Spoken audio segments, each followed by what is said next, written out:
Assalamualaikum warahmatullahi wabarakatuh.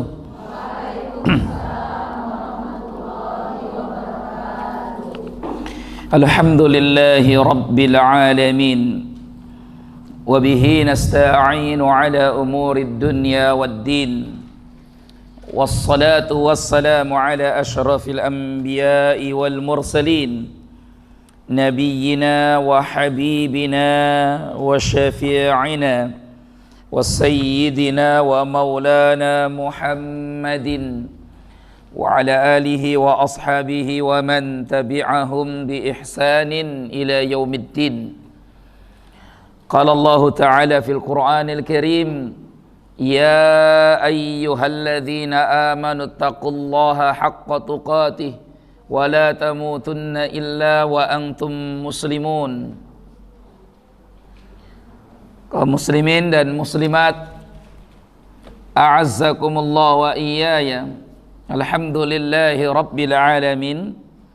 Segala pujian dan syukur hanyalah milik Allah, Rabb semesta alam. Salawat beriringkan salam kita curah limpahkan pada Nabi besar Muhammad sallallahu alaihi wasallam, pada keluarga beliau ahlul bait, kemudian para sahabat Nabi ridwanullahi alaihim ajma'in, sekaligus umatnya yang senantiasa mengikuti mereka dengan ihsan hingga akhir zaman. Alhamdulillahi rabbil alamin. Di tengah cuaca mendung, hujan dari pagi, kita masih dimampukan oleh Allah Subhanahu wa taala duduk dalam majelis ini. Semoga duduknya kita di majelis ini di Masjid Al-Jihad, Allah berikan keberkahan untuk kita dan keluarga kita semua. Allah jadikan majelis ini majelis yang menggugurkan dosa-dosa kita semua, mengangkat derajat kita, dan jadikan ini sebagai timbangan amal pemberat nanti di yaumul mizan. Amin ya rabbal alamin. Sebelum memulai kajian, seperti biasa saya mengingatkan jamaah semua untuk niatkan keberadaan kita di masjid selama pengajian ini dengan i'tikaf. Yang belum niat i'tikaf silakan niat dulu i'tikaf. Baik, alhamdulillah rabbil alamin. Kita akan lanjutkan kajian kita dari kitab Al-Mu'tamad fil Fiqh Syafi'i. Ya, pada pertemuan yang lalu kita sudah membahas tentang apa, ibu semua? Ayo, tentang apa? Tentang al-ghuslu, mandi besar, mandi junub. Mandi besar, mandi junub, ada berapa cara dalam hadis Nabi? Ada berapa? Ada berapa sahabat, berapa yang meriwayatkan cara mandi junub? 2. Satu versinya siapa? Siti Aisyah. Yang satu lagi versinya siapa? Taib, alhamdulillah. Kita sudah selesai ya. Kita sudah selesai. Sebenarnya dari kitab Al-Mu'tamad setelah bab mandi al-ghuslu itu adalah bab salat atau kitab salat. Tapi karena saya tahu di sini juga sudah dikaji tentang kitab salat ya oleh ustadz yang lain, biarkan itu tetap berlanjut dikaji oleh ustadz yang lain. Maka kita akan melompati kitab salat, yakni membahas tentang al-janaiz, jenazah. Karena ini juga kaitannya tentang fikih wanita. Nah, jenazah ini tidak laki-laki, tidak perempuan, semua sama.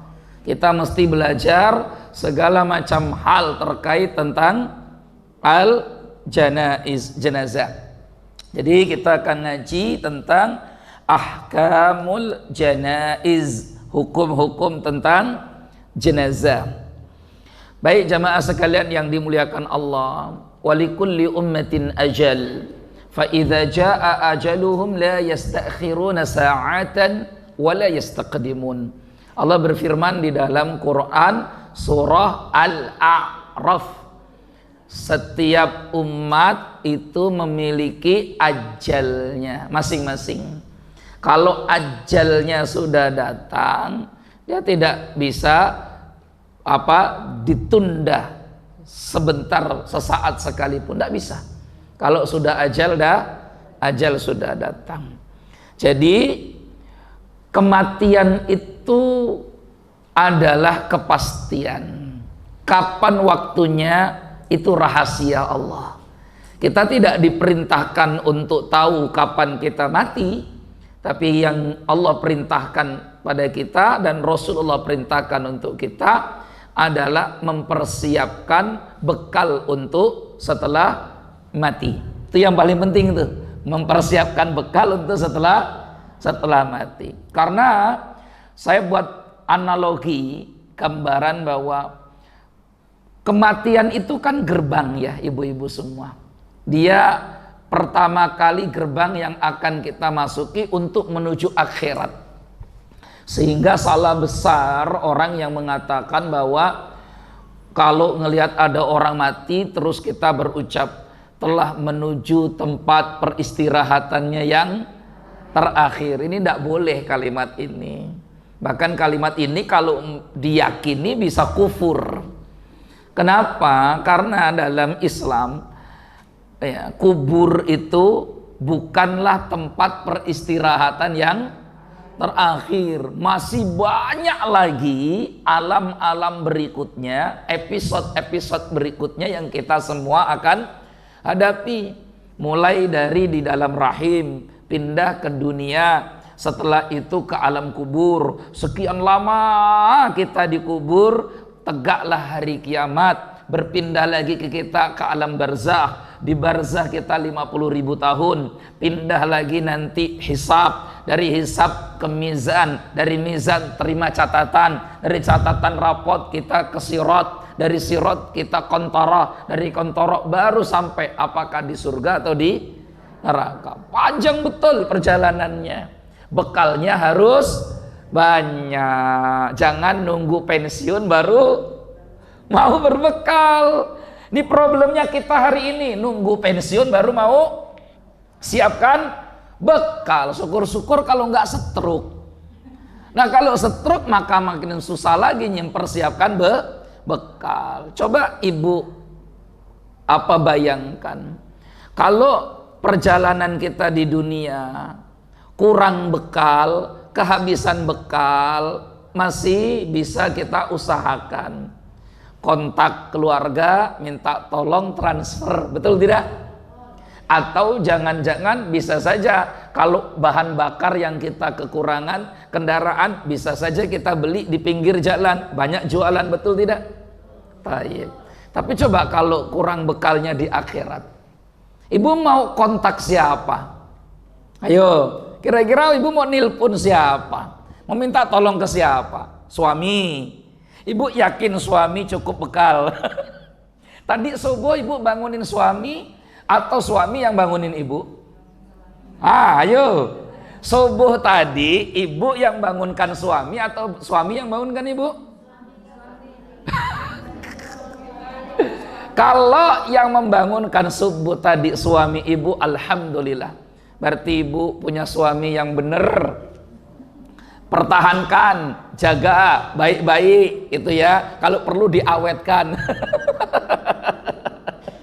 Tapi kalau pagi tadi malah justru kita yang bangunkan suami, bahkan bukan hanya pagi tadi, bisa saja kemarin juga saya juga Pak Ustadz, kemarinnya lagi saya juga, hampir tiap hari malah saya bangunkan suami terus Ustadz. Subuhnya itu males banget. Nah, berarti ada yang salah ini. Ibu salah pilih suami kemarin itu.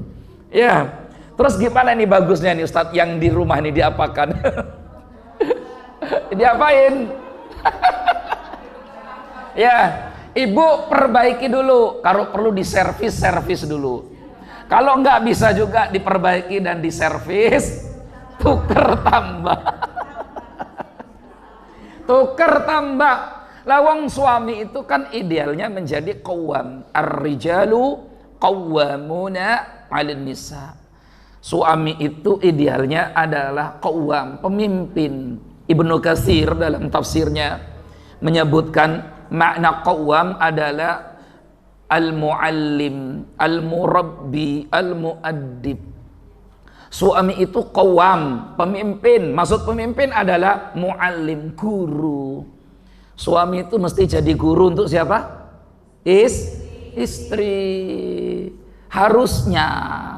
Kalau namanya guru digugu dan ditiru. Malah suaminya yang dibangunkan terus. Baik, kita balik lagi ke kajian kita tentang ini tadi. Ya, jadi kalau macet di dunia kita bisa minta tolong orang bantu kita.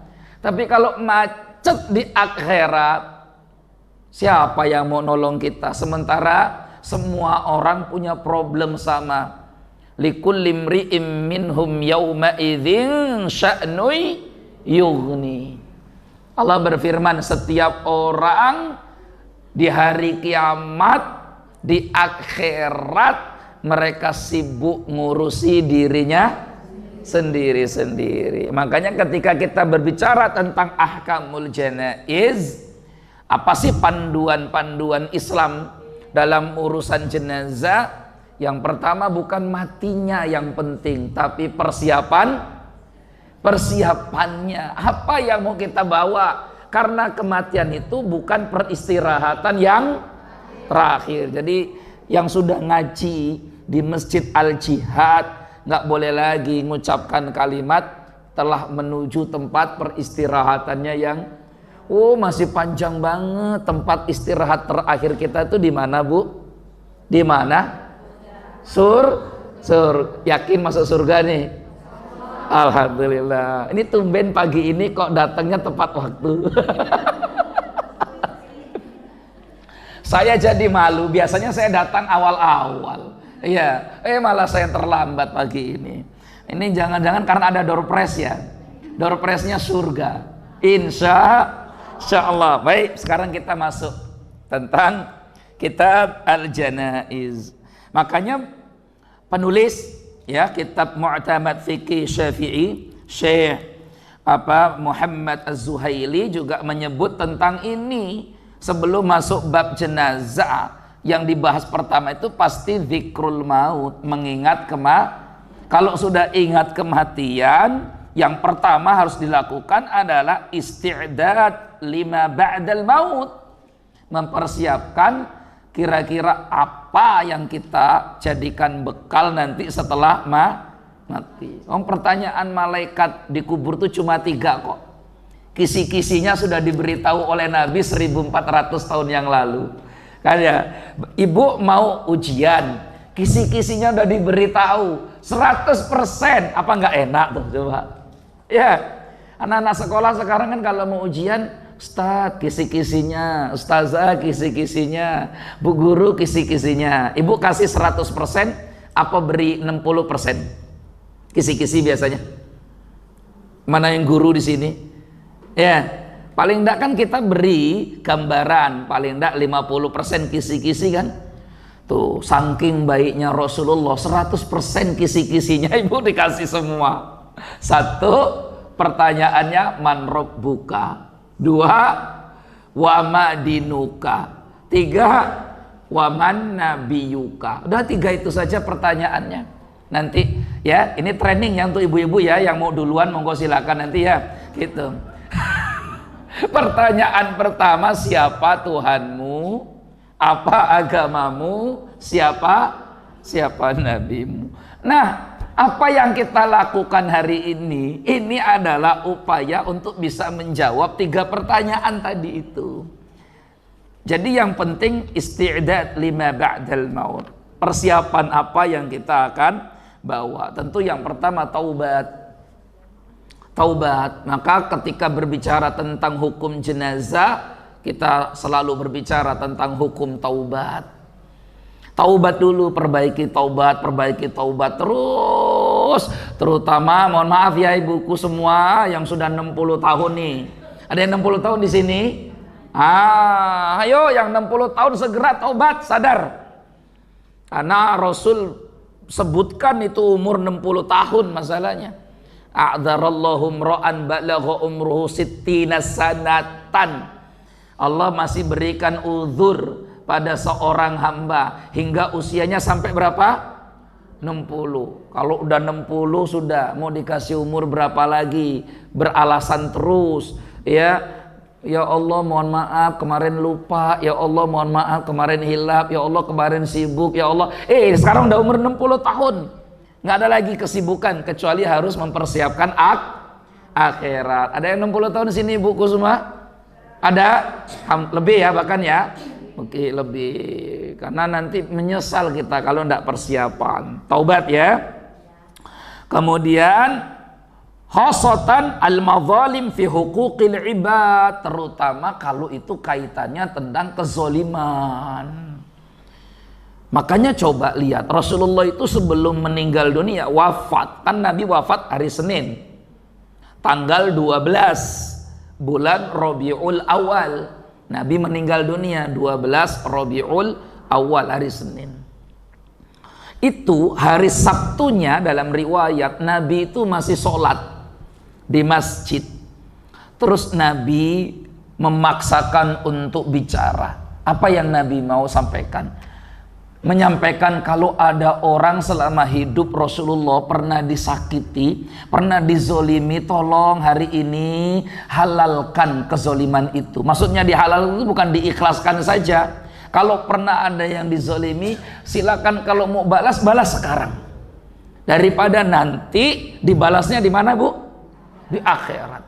Tuh coba tuh. Karena karena pahamnya seseorang bahwa ini bahaya nih. Kalau dosanya hamba dengan Allah lebih mudah taubatnya dibandingkan dosanya manusia dengan manusia. Repot Ibu. Kalau dosanya hamba dengan Allah, istighfar, taubat, nasuha, ibadah diperbaiki, sholat jangan ditinggal, Al-Quran didekati, puasa diperbanyak dan sebagainya. Maka semoga insya Allah dosa-dosa kita. Tapi kalau dosanya dengan manusia, waduh repot. Apalagi kalau orangnya sebelum meninggal sudah ngomong, awas ya, sampai dikubur pun ku akan balas, ku tagih nanti di akhirat pun aku nggak akan maafkan. Repot banget nih kalau udah ketemu mak-mak begini nih. Repot Ibu. Kalau sudah ketemu sama ibu-ibu yang ngomongnya begini, nanti sampai akhirat masih ke bawah. Tunggu saja ya nanti di akhirat ku tuntut kau dari akhirat. Waduh, repot. Itu yang buat khawatir. Makanya kalau ada kezoliman, coba kezolimannya ya diurus sebelum nanti kita jadi orang rugi di akhirat. Mungkin ada tutur kata yang salah, pernah nyakiti orang. Mungkin pernah ada fitnah tuduhan yang pernah membuat orang kemudian terfitnah dan sebagainya. Awas, hati-hati. Coba kita muhasabah.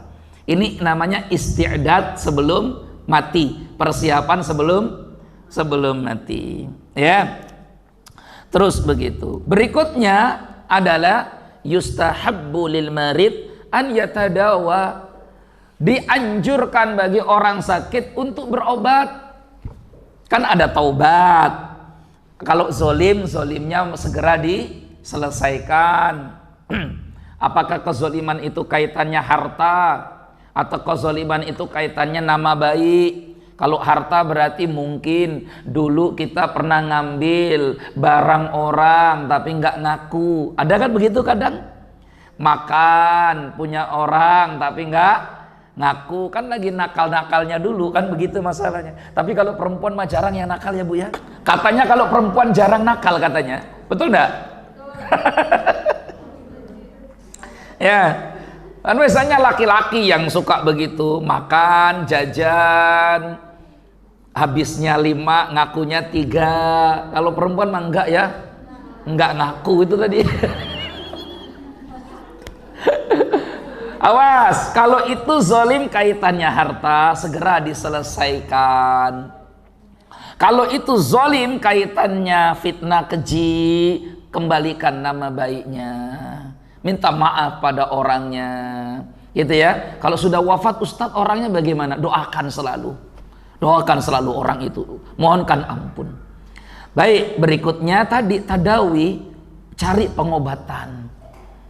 Betul, ajal itu Allah yang tetapkan.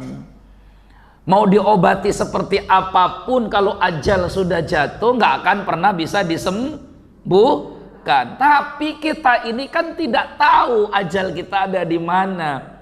Maka ikhtiar usaha harus dilakukan. Makanya Rasulullah SAW bersabda, Innallaha azza wa jal anzala da' wad dawa.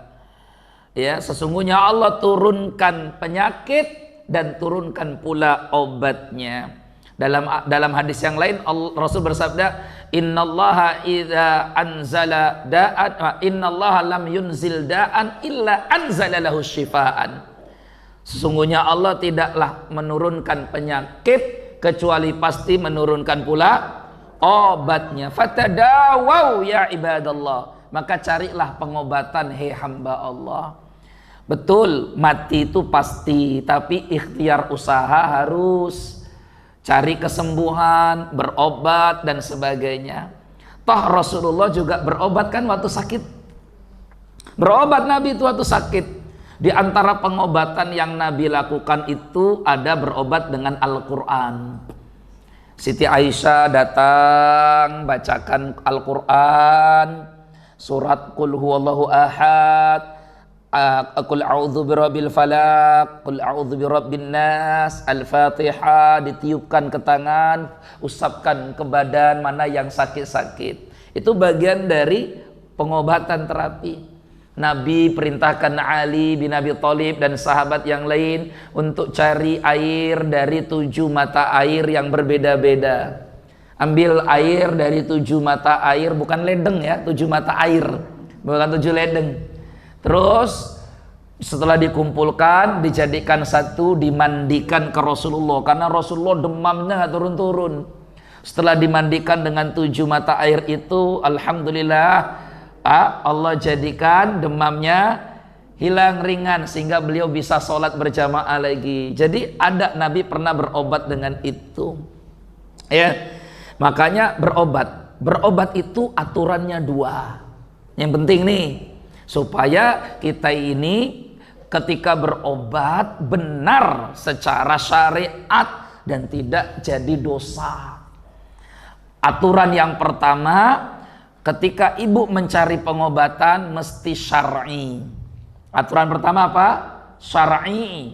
Apa itu syar'i? Sesuai dengan syariat. Dibenarkan oleh Al-Quran, dibenarkan oleh hadis. Contoh, misalkan pengobatan yang memang diperintahkan dalam Al-Quran, berobat dengan madu. Karena madu itu Allah sebutkan di surat An-Nahl, fihi syifa'u linnas. Ya, wa min apa itu namanya? Yakhruju min batnihi syarabun mukhtalifun alwanuh. Dari perut-perut lebah itu Allah berfirman, keluarlah minuman-minuman yang warnanya berbeda-beda. Fihi, di dalamnya syifa, ada obat untuk siapa? Manusia. Maka berobat dengan madu boleh, berobat dengan susu boleh, berobat dengan kurma masru' disyariatkan, berobat dengan habbatus sauda masru' disyariatkan, berobat dengan hijama bekam masru' disyariatkan. Itu macam-macam pengobatan syar'i. Biarpun mungkin secara ilmu kedokteran belum bisa dibuktikan, tapi dia benar menurut syariat. Silakan berobat dengan itu. Herbal tadi itu. Yang kedua, pengobatan mencari kesembuhan yang kita lakukan, usahakan ini kan usaha namanya, mesti medis. Sesuai apa? Medis. Sesuai medis. Medis artinya mungkin tidak ditemukan hadisnya. Contoh yang tidak ditemukan hadisnya adalah, misalkan kalau ibu sakit gigi, minum obat apa biasanya? Ponstan. Mana hadisnya? Riwayat siapa? Nggak ada.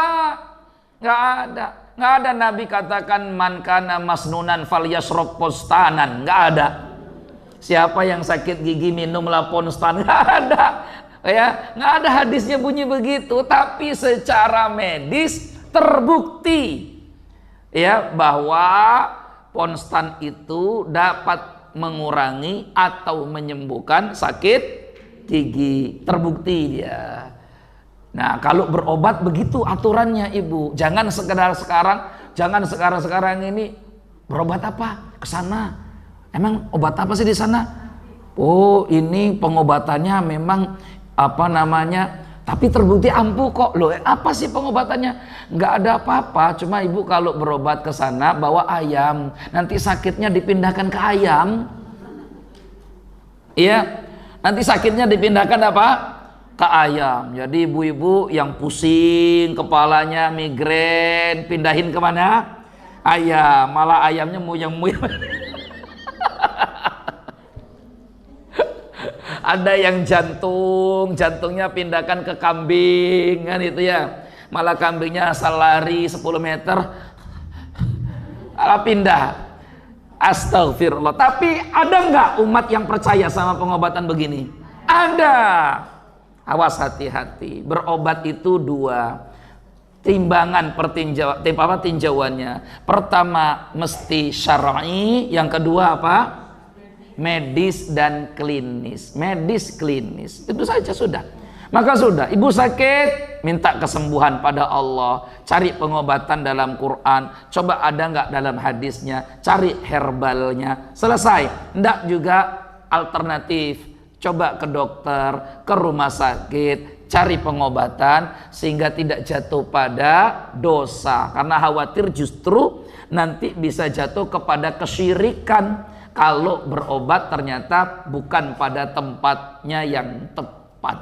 Salah satu sebab seorang muslim ini bisa jatuh pada kesyirikan itu salah satunya adalah karena pengobatan. Terus berikutnya terakhir, ini persiapan. Yukrahu lil marid an yatamannal maut. Makruh hukumnya. Orang yang sakit berharap-harap mati, itu makruh. Dibenci, tak disukai. Ya. Jadi kalau sakit, sakitlah. Nggak perlu juga berharap-harap apa? Mati. Kadang ada orang begitu karena tidak bisa bersabar. Ya Allah, capek aku, ya Allah, kalau begini rasanya sakit, mendingan aku malah tahu semua nih. Kayak sinetron ya. Sinetron kan begitu ya. Ternyata setelah mati maka malah makin sakit karena nggak punya bekal setelah mati. Nggak boleh. Ya, karena Nabi SAW katakan la yatamanna yanna ahadukumul maut li dhurrin nazala bih. Hadis ini sahih riwayat Al-Bukhari dan Muslim. Jangan sekali-kali salah seorang di antara kalian berharap-harap mati hanya karena ada madharat yang dia derita, penyakit kah, masalah kah, problem hidup kah, atau apa? Dipecat dari kerjaan, banyak hutang menumpuk, sakit yang nggak sembuh-sembuh, ya, dicerai oleh suami. Halo, misalkan mau bunuh diri atau apa, udah, nggak usah sedih. Di mana-mana dunia ini nggak ada yang selamanya, ibu. Apalagi putus cinta. Alah. Ya, sudah. Semua orang itu pasti punya masalah. Jangan hanya karena ada problem masalah terus berharap ingin cepat mati. Nggak boleh. Kalaupun boleh itu dalam ajaran kita itu kalaupun mengkhawatirkan agama. Kalau mengkhawatirkan apa? Agama. Saya takut ya Allah kalau hidup saya panjang ini malah agama saya ini bisa saja tergadaikan. Itu baru tuh pertimbangannya boleh. Tapi kalau urusannya urusan duniawi, sakit dan sebagainya, bersabar. Karena sebenarnya sakit itu, ibu, adalah bukti cinta Allah kepada kita. Allah tuh ingin kita ini dosa-dosanya bersih. Tapi ditunggu-tunggu ibu sholat masih males-males juga. Ditunggu-tunggu ibu ngaji males juga. Ditunggu-tunggu ikut taklim malah nggak datang-datang. Kan gitu ya. Ditunggu-tunggu sedekah malah makin nggak ada duitnya. Terus gimana ini? Orang ini harus masuk surga, tapi sedekahnya kurang, sholatnya sekedarnya, puasa begitulah ala kadarnya. Ya, kira-kira gimana supaya masuk surga? Allah kasih sakit. Sakit itu adalah cara setiap hari seseorang bisa mengumpulkan pahala dan ngurangi dosa. Kan orang kalau sudah sakit nggak ngomongin orang lagi.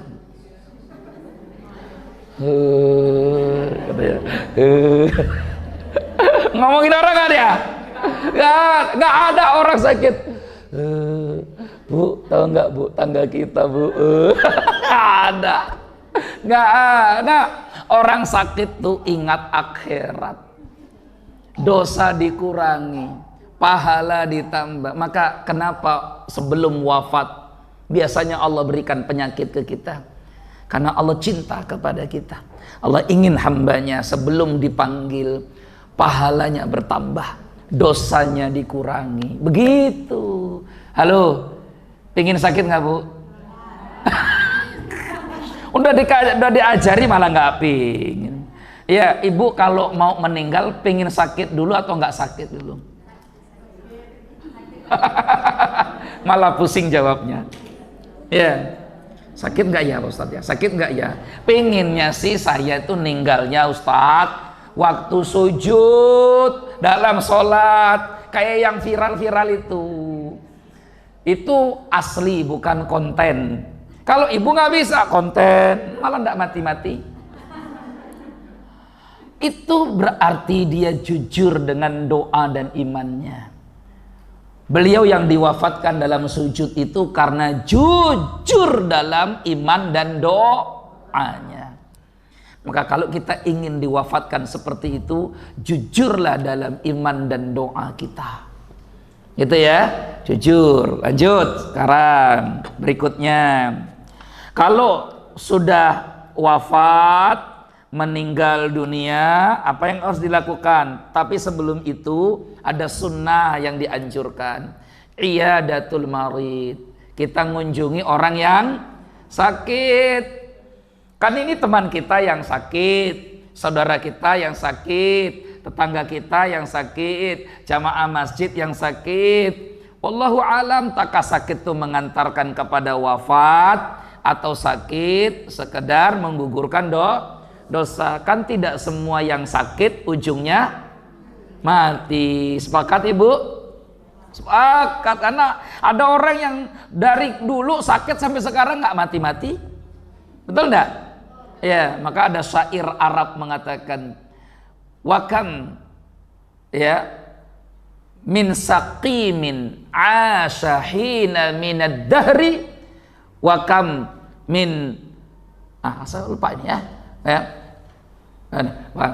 Begini, wa kam min saqimin asyahina minad dahr, berapa banyak orang yang sakit sampai hari ini masih tetap hidup, masih tetap sehat ya, masih tetap. Wa kam min sihatin, saya lupa ada syair Arabnya ya, tapi begitu. Wa kam min sigharin yurtaja tulu umrihi wa qad udkhilat ajsamuhu dhulmatal qabri, berapa banyak anak kecil diharapkan umurnya panjang, tapi esok tubuh mungilnya sudah dimasukkan ke dalam liang kubur, ya kan gitu kan ya, gitu. Dan berapa banyak orang yang sakit hidup sepanjang tahun, dan berapa banyak orang sehat tiba wafat, karena memang mati bukan terkait sakit atau usia. Ya, ini iyadatul marid, kunjungi orang yang sakit.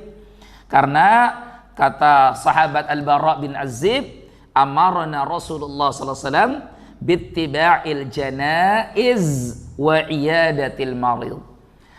kami diperintahkan oleh Rasulullah, kata Al-Bara' bin Azib, untuk mengiringi jenazah dan mengunjungi orang yang sakit. Tapi kami di sini laki-laki ya, Ibu ya. Nah, karena perempuan itu nanti punya hukum sendiri kalau mengiringi jenazah. Hukumnya makruh kalau perempuan. Ya, lebih baik tidak ikut iring-iringan jenazah. Sebagaimana hadis dari sahabiyah Ummu Atiyah. Jadi Ummu Atiyah berkata, nuhina 'an ittiba'il janaiz wa lam yu'zam alaina. Kata Ummu Atiyah, kami para wanita dulu dilarang oleh Rasulullah untuk ikut iringan jenazah. Walam yu'zam alaina, tapi larangan itu bukan haram. Bukan apa? Bukan haram. Bahasanya tuh makruh. Istilahnya tuh begini. Udah perempuan nggak usah ikut iring-iringan, di rumah saja. Ini tugasnya. Nah, begitulah bahasanya, ya. Tapi tidak sampai pada derajat apa? Haram. Kenapa kok wanita lebih baik tidak ikut? Karena tadi wanita ini lemah. Kadang ya, apalagi kalau yang meninggal itu keluarga. Karena saya pernah ke kuburan, ada perempuan ngikut malah pingsan di kuburan. Malah repot kan? Betul. Jadi ini jenazah mau dimasukkan, lah malah di atasnya pingsan. Wah, bingung akhirnya kita mau ngurusin yang mana ini? Ngurusin jenazahnya atau ngurusin yang pingsannya, atau sekalian dua-duanya dimasukkan. Ini kejadian yang pernah saya hadiri. Maka betullah Rasul kenapa kita ini, betullah Rasul kenapa wanita itu lebih baik tidak ikut iring-iringan. Tapi bukan berarti haram. Kalaupun mau ikut, jaga adab-adabnya. Ya, jaga apa? Adab-adabnya. Tidak bersolek, dandan, skincare-nya tebal, nggak perlu. Ya, gitu. Pakai lipstik, emas gelang penuh di sini misalkan. Kalau ke kuburan nggak perlu, ya nggak perlu. Baik, kita lanjut lagi. Intinya Nabi perintahkan kita untuk ikut iring-iringan jenazah bagi laki-laki dan kemudian mengunjungi orang yang sakit. Kenapa? Supaya lebih ringan. Orang sakit itu kan butuh nasihat, butuh motivasi, butuh penyemangat, butuh berita yang baik-baik gitu ya. Maka butuh doa, terutama butuh doa, support. Karena yang sakit begitu. Maka Nabi SAW ajarkan kita doa kalau kita jenguk orang sakit. Doa pertama, hadis riwayat Imam Ahmad di kitabnya Musnad. Ini doa paling ringan, paling gampang. Kalau ibu dengar ada orang sakit atau jenguk orang sakit, doakan la ba'sa tahurun insyaallah. Ini doanya ya, la ba'sa tahurun insyaallah. La ba'sa, ini paling pendek. La ba'sa tahurun insyaallah. Insyaallah. Dah, gampang kan? Coba sama-sama. La ba'sa tahurun insyaallah. Nah, jadi ada yang sakit. Sudah dengar belum apa itu loh, Mbak Ayu lagi sakit. Oh, la ba'sa tahurun insyaallah. Artinya apa? La ba'sa, oh tidak apa-apa. La ba'sa, oh tidak apa-apa. No problem. Oh, nggak apa-apa. Tahurun, semoga penyakit ini cepat sembuh, ya. Atau tohur artinya juga membersihkan dosa. Semoga penyakit ini menggugurkan dosa, insya Allah. Nah, itu paling mudah. Terus ada sunnah lagi, Ibu sentuh, ibu pegang mana yang sakit. Bacakan Al-Fatihah. Bacakan Al-Fatihah. Tuh kalau kita ngunjungi orang sakit ya. Mana yang sakit, ibu? Ini yang sakit di perut, ibu pegang perutnya. Bismillahirrahmanirrahim. Alhamdulillahi rabbil alamin. Ar-Rahmanirrahim. Itu adab-adabnya. Kalau kita jenguk orang sakit. Jangan justru jenguk orang sakit malah menambahin pikiran dia. Nambah pikiran dia. Itu ya. Dapat berita-berita yang gak manfaat untuk orang sakit. Gak manfaat. Kasih motivasi. Pegang yang sakit mana, doakan. Bacakan Al-Fatihah. Atau bacakan Qul huwallahu ahad. Atau bacakan Qul a'udzu birabbil falaq. Atau bacakan Qul a'udzu birabbin nas. Ada juga doa yang lain yang diajarkan oleh Nabi. As'alullahal azim rabbal arsyil azim ayasfiyak. Sama. Itu silakanlah. Mana-mana yang mudah untuk kita lakukan. Ya. Ini sunnah yang dianjurkan. Tapi ingat, kata para ulama di sini diingatkan, ya, wa yanbaghi an takunal iyadatu ghibban, dan seyogyanya kalau menjenguk orang sakit itu jangan sering tapi jarang. Kadang orang sakit itu kan butuh istirahat, keseringan dijenguk malah nambah sakit. Saya ini sebenarnya sakitnya nggak seberapa, pusingnya tuh karena kalian tiap hari nengok aja itu. Ya, jadi kasih waktu ya untuk istirahat gitu ya, karena orang sakit butuh banyak istirahat. Nah, kalau ternyata ibu lihat kok kayaknya sakit-sakitnya ini harapannya tipis gitu kan ya, dari gambaran raut wajah dan penyakit serta ucapan dan fisiknya sepertinya sudah kemungkinan kecil, apalagi dipegang kakinya sudah mulai dingin-dingin kan gitu ya, karena ciri-ciri orang mau meninggal biasanya kakinya dingin. Ibu cek kakinya coba, masih hangat apa dingin? Kan arwah itu dalam hadis ruh ya, Nabi SAW katakan innar ruha idza qubidat tabi'ahul basar. Ruh itu kalau dicabut nyawanya itu diikuti oleh pandangan mata.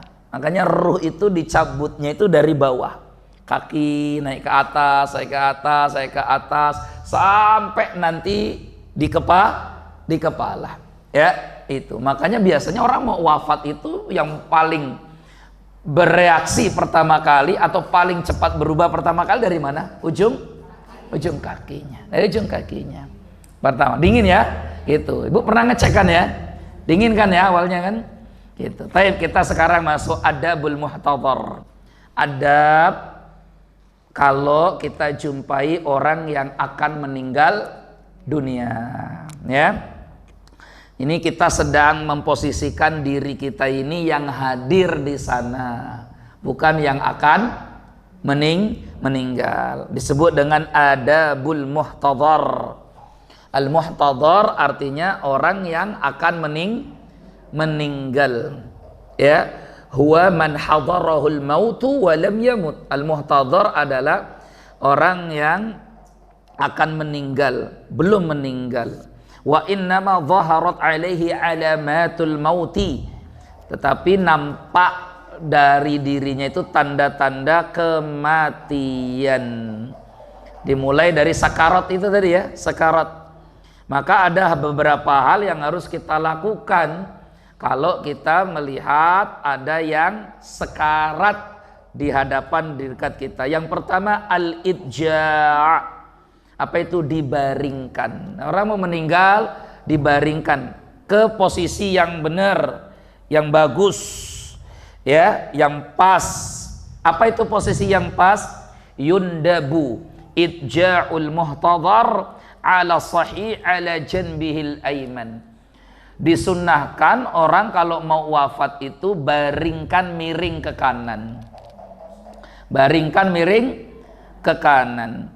Wa yundabu ayyakuna muttajihan ilal qiblat, supaya bisa menghadap ke arah kiblat. Ini kalau ini kiblat, ini kiblat, berarti dia miring begini menghadap ke kanan. Kalau memang bisa, ya. Kalau tidak bisa, maka di sini ini di kitab berikutnya Al-Fiqhul Manhaji ala Madhab Al-Imam Syafi'i dikatakan di sini, fa in sa'uba dzalika, kalau memang tidak bisa, sulit untuk dibaringkan miring ke kanan, adja'uhu ala qafahu, boleh ditelentangkan. Wa ja'alu wajhahu marfu'an qalilan bihaitsu yuwajjih ila al-qiblat, dengan cara kepalanya diangkat sedikit, ditinggikan supaya tetap kepalanya menghadap ke arah kiblat. Berarti kalau begitu posisinya kemana itu? Posisinya ke sana ya. Posisinya utara selatan. Kalau miring tadi kan posisinya kalau kepalanya diataskan begitu berarti bisa barat timur. Kalau tadi miring ke kanan bisa utara selatan. Tergantung tempatnya lah. Pastikan tempatnya pas ya, tidak sempit. Gitu ya. Allahu a'lam bishawab. Jadi yang pertama al-idja'. Jadi dihadapkan wajahnya menghadap ke arah kiblat. Kalau bisa miring. Kan sholat kita juga begitu kan, sholat kan. Kata Nabi, sholli qa'iman, sholatlah kau sambil berdiri. Karena syarat sahnya sholat berdiri. Ya, fa'in lam tastati' faqa'idan. Kalau kau tidak bisa berdiri, duduk. Fa'in lam tastati' fa'ala janbin. Kalau tidak bisa duduk, miring ke kanan. Fa'in lam tastati' famustalqiyan. Kalau tidak bisa juga miring ke kanan, baru terlentang. Jadi terlentang itu cara keempat dalam sholat. Nah ini juga begitu sama. Kalau ada yang sakit dan dikhawatirkan atau dimungkinkan akan wafat, kita keluarganya itu miringkan ke kanan. Bagusnya kalau bisa. Kalau tidak bisa ditelentangkan. Ya, ini tentu nggak akan selesai kajian jenazah karena ini kajian yang sangat panjang. Bukan hanya urusan tentang memandikan, mengkafani dan sebagainya, tapi setidaknya ini awal mula insya Allah ya. Nanti kalau ada yang mau didiskusikan, ditanyakan, silakan nanti disiapkan dulu ya, ibu-ibu ya. Boleh tentang ini atau tentang yang kemarin-kemarin kita ngaji dan bahas. Yang kedua, at-talqin. Yang kedua apa? Apa talqin? Talqin itu bimbing orang yang akan wafat, yang sedang muhtadhar tadi, untuk mengucapkan kalimat tauhid, kalimat ikhlas. Apa itu? La ilaha illallah. Ya. Katakan la ilaha illallah. Wala tusannu, dalam mazhab Syafi'i dikatakan di sini wala tusannu ziyadatu Muhammadur Rasulullah. Jadi sebenarnya cukup la ilaha illallah dan tidak disunnahkan mengucapkan Muhammadur Rasulullah. Cukup la ilaha illallah saja. Ustadz, kalau dia bisa dua-duanya, la ilaha illallah Muhammadu Rasul, boleh. Tapi orang mau mati itu kan mau ngomong saja susah. Makanya ya Allah, Islam itu luar biasa. Allah tuh berikan dan Rasul berikan keringanan untuk mengucapkan la ilaha illallah. Karena kalimat la ilaha illallah itu kalimat yang paling mudah diucapkan, nggak butuh banyak tenaga. Bahkan tidak butuh sambil menggerakkan bibir pun orang bisa mengucapkannya. La ilaha illallah. Coba kalau ada dotnya, pada susah kita. Kalau ada dotnya coba. Ya ini kan la ilaha illallah. Semua orang bisa mengucapkan itu. Coba kalau ada dotnya. Ada ghainnya lagi. Ghair malah mau mati malah bingung kita. Berat betul. Allah tuh sudah maha baik, Rasulullah dan luar biasa kasih solusinya. Kalimat itu la ilaha illallah, la ilaha illallah. Ada ainnya malah makin ketekek sini ya. Gitu ya. Misalkan kalau mau meninggal bacanya alhamdulillahi rabbil, pakai hak lagi yang suaranya di sini. Alhamdulillahi rabbil malah mati dah. Ya Allah, ini ringan betul. Hanya la ilaha illallah, tidak butuh banyak tenaga untuk mengucapkannya. La ilaha illallah, la ilaha illallah. Tidak ada shotnya, tidak ada dotnya, tidak ada dhalnya. Coba bayangkan tuh. Allah pilihkan dan Rasul pilihkan untuk kita huruf-huruf yang paling mudah diucapkan, baik dalam kondisi yang paling sulit. La ilaha illallah. Makanya dalam madzhab Syafi'i, la tusannu ziyadatu Muhammadu Rasulullah. Tidak disunnahkan menambahkan Muhammadu Rasulullah, karena hadisnya begitu kan. Laqinu mautakum la ilaha illallah. Talqinkanlah orang yang akan wafat di antara kalian la ilaha illallah. Ya, jadi kalau sudah mengucapkan la ilaha illallah sudah cukup sebenarnya. Ya, biduni ilhah. Ini saya bawakan dua kitab ya. Kalau di Mu'tamad katakan begitu, di apa namanya fiqh manhaji madzhab Syafi'i dikatakan biduni ilhah. Kalau sudah mengucapkan sekali tak perlu diulang-ulang. Ya, nggak perlu diulang-ulang li'alla yadjar, supaya nggak bosan dia. Misalkan nih dia sudah bisa mengucapkan nih la ilaha illallah, dia bilang la ilaha illallah. Sudah, ibu tunggu saja di situ. Jangan ditinggal pergi. Kalau orang udah begini nih, ada yang ganti-gantian menjaganya. Khawatir nanti dia ngacau. Kalau dia ngacau, bimbing lagi untuk mengucapkan la ilaha illallah. Tapi kalau dia nggak berkacau, nggak mengucapkan kata-kata yang lain, sudah cukup la ilaha illallah. Terus dia tidur misalkan, oh besoknya meninggal, berarti itulah kalimat terakhirnya la ilaha. Karena nanti masuk pada hadis, man kana akhiru kalamihi la ilaha illallah dakhalal jannah.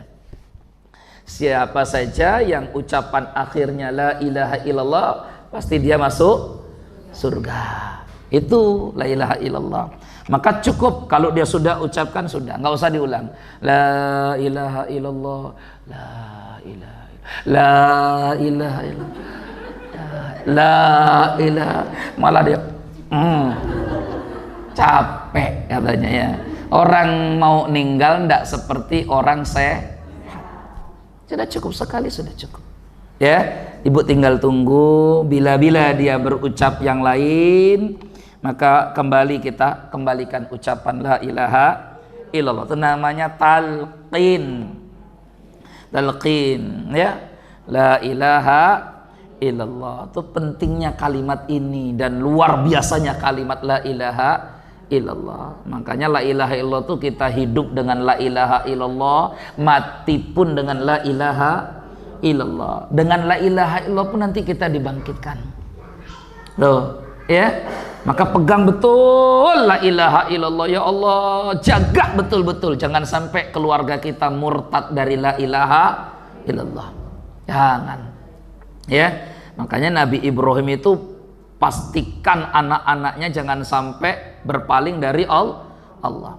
Kata Nabi Ibrahim di dalam Al-Quran tuh, surat Ibrahim tuh ya, apa namanya, bunyi ayatnya itu Rabbi innahunna adlalna katsiran minan nas. Ya Tuhanku, sungguhnya kesyirikan ini, berhala-berhala ini banyak sekali membuat manusia itu tersesat. Maka Nabi Ibrahim ingin anaknya supaya tetap mengucapkan la ilaha illallah. Di surat Al-Baqarah Nabi Ibrahim katakan wala tamutunna illa wa antum muslimun. Itu ucapan Nabi Ibrahim untuk anak-anaknya. Surat Al-Baqarah. Jangan sekali-kali nak kamu mati kecuali muslim. Muslim itu ditandai dengan apa? La ilaha illallah. Baik ya, gitu ya Ibu ya. Allahu a'lam bishawab. Berikutnya yang ketiga, Ketiga, ya, qiraatu Yasin. Dalam mazhab Syafi'i ada sunnah dibacakan surat Yasin. Bacakan surat Yasin. Ya, ini dalam mazhab Syafi'i. Sebagaimana hadis dari Abu Dawud nomor 170, Ibnu Majah nomor 466, Ahmad, Hakim dan yang lainnya. Apa yang disabdakan Nabi dari sahabat Ma'qil bin Yasar? Iqra'u ala mautakum Yasin. Bacakanlah kepada mautakum, orang yang akan meninggal dunia di antara kalian, Yasin, surat Yasin. Ini ada yang sakit, bacakan Yasin. Ada yang sekarat, bacakan Yasin. Li'annahu dzukira fiha ahwalul qiyamati wal ba'si. Karena di dalam surat Yasin ayat-ayatnya menyebutkan tentang perihal hari kiamat dan hari kebangkitan. Fa idza quri'at indahu, kalau dibacakan surat Yasin di dekat orang yang akan wafat jadi, tajaddada lahu dzikru tilkal ahwal, atau tujaddidu lahu dzikru tilkal ahwal. Itu akan memperbaharui dia, sehingga makin ingat akhirat, makin pasrah kepada Allah, berserah kepada takdir, ikhlas dengan takdir dan sebagainya. Intinya membacakan surat Yasin kepada orang yang belum meninggal dunia itu, kalau dijelaskan oleh para ulama termasuk Syekhul Islam, ya, itu katakan dua tujuannya.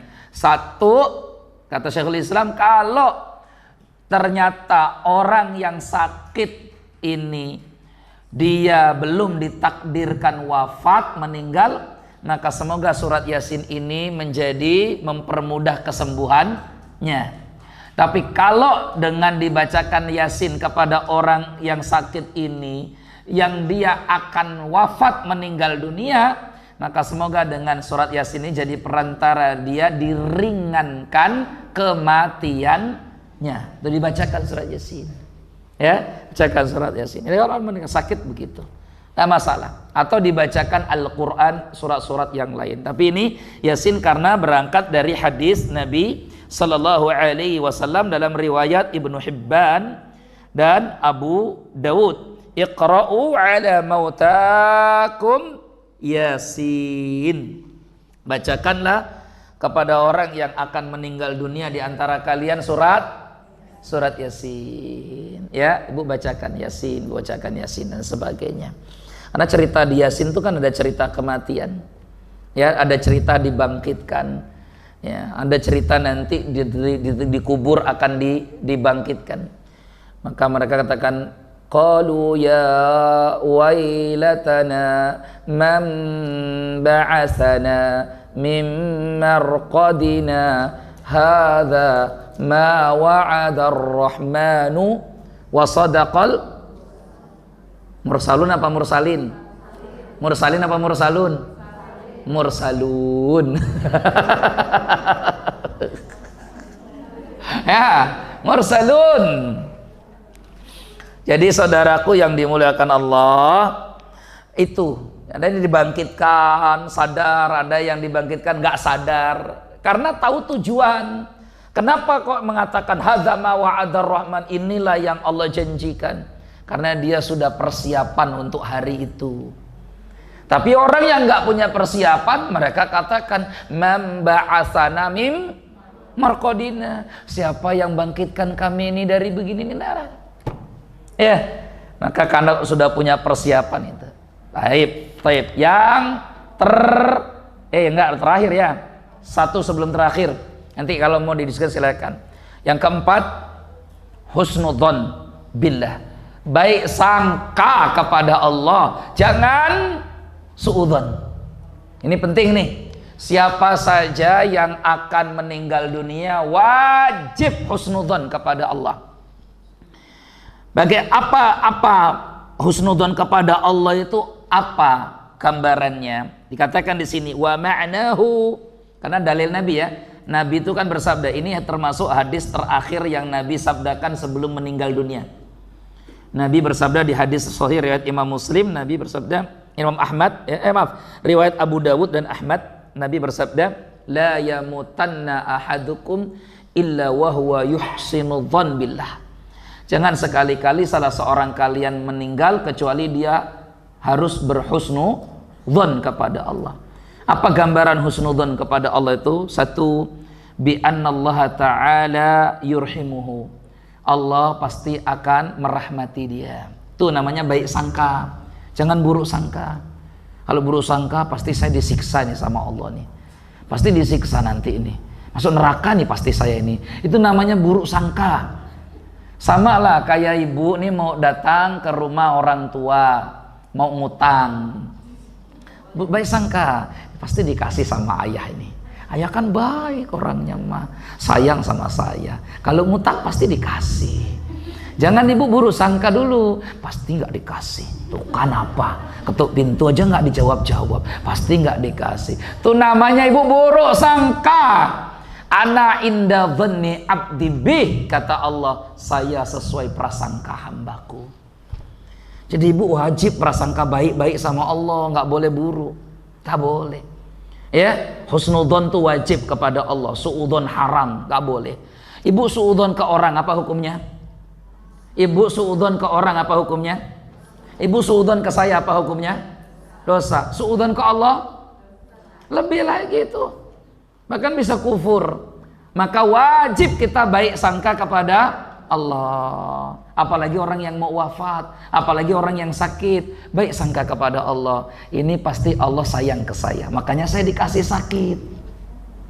Enggak terus, kenapa saya sih ya Allah? Tetangga saya aja tuh ngapa yang sakit-sakit tuh, udah cerewetnya minta ampun, buat sakit tuh lah. Ya, baik sangka kepada Allah adalah yakin bahwa annallaha ta'ala yurhimuhu atau yarhamuhu, Allah itu menyayanginya, wa annahu yarju dzalika wa yatadabbar al-ayat wal ahadits al-warida fi karamillahi subhanahu. Dia ingat ayat-ayat, dia ingat hadis-hadis tentang kebaikan Allah Subhanahu wa taala, fi afwihi, Allah Maha Pemaaf, wa rahmatihi, Allah Maha menyayangi. Terus begitu. Jadi tanamkan itu di hati bagi yang sudah umur-umur begini. Makanya mohon maaf ya Ibu ya, bagi yang sudah tua-tua, lolita, lolos 50 tahun, itu yang diperbanyak adalah harapnya kepada Allah. Harapnya Allah mengampuni saya, Allah memaafkan saya, Allah akan masukkan saya ke surga, Allah berikan pahala untuk saya. Itu yang diperbanyak supaya muncul husnudzon, baik sangkanya kepada Allah, gitu ya Ibu ya. Wallahu ta'ala a'lam bisawab. Nah, yang terakhir, tahsinul khuluq, perbaiki akhlak. Ya, kalau orang sudah sakit, jangan suka ngajak tengkar. Yatajannab al-mukhasama, udah sakit nggak usah tengkar terus. Wal munazaat, ya, wah pokoknya sudah kalau udah sakit tuh sudah, ya, banyak justru apa, ingat akhirat. Wallahu a'lam bishawab. Yatlubus samah, minta maaf, keikhlasan, lapang dada, min zaujati, dari pasangannya. Dah, Bu panggil suaminya, maaf ya kalau saya ada salah, ngomong apa sih? Maafin. Kayaknya udah mau selesai nih kayaknya gitu ya. Nah, didramatisir lah ya dan sebagainya. Jadi minta maaf tuh nggak harus nunggu Bu lebaran. Pas sakit minta maaf. Wallahu a'lam bishawab. Cukup sampai di sini. Kita masih banyak ini nanti ya. Ada menjamkan apa? Oh ya terakhir deh, menjamkan mata. Kalau ada yang meninggal, kan biasanya yang meninggal kan ngapain tuh matanya? Biasa orang kalau meninggal matanya kenapa? Ke atas kan? Nah, ibu tutup, tajamkan matanya. Baca doa, ada doanya. Menurut madhab Syafi'i, Bismillahi ala millati Rasulillah. Ini disebutkan dalam kitab Majmu' Syarhul Muhadzab Imam An-Nawawi. Ini doa menjamkan mata. Doa pejamkan apa? Mata. Tapi matanya mayit ya, bukan mata orang lain ya. Ini malah nanti yang jadi training malah suaminya. Apa sih Pak? Bismillah ala millati Rasulillah. Bismillah ala millati Rasulillah. Orang yang malah diharapkan mati. Bismillah. Bismillah. Hafalkan ini kan? Ya, ala millati, ya, bismillah ala millati Rasulillah. Gampang kan? Ayo sama-sama. Bismillah. Ayo sama-sama. Bismillah ala millati Rasulillah. Nah, kalau ada yang wafat di keluarga ibu, nggak harus nunggu Pak Ustadz. Pak Ustadz tolong matanya melek terus, ini gimana? Ya Pak, ibu tutup, nggak bisa doanya. Nih doanya, Bismillah ala millati Rasulillah. Sama dengan doa memasukkan jenazah ke kuburan. Ya. Karena nggak harus laki-laki yang menjemkan mata ini, perempuan boleh. Nggak ada syaratnya laki-laki. Dah selesai, alhamdulillah. Subhanakallahumma bihamdika asyhadu an la ilaha illa anta astaghfiruka wa atubu ilaik. Akhirul kalam, assalamualaikum warahmatullahi wabarakatuh.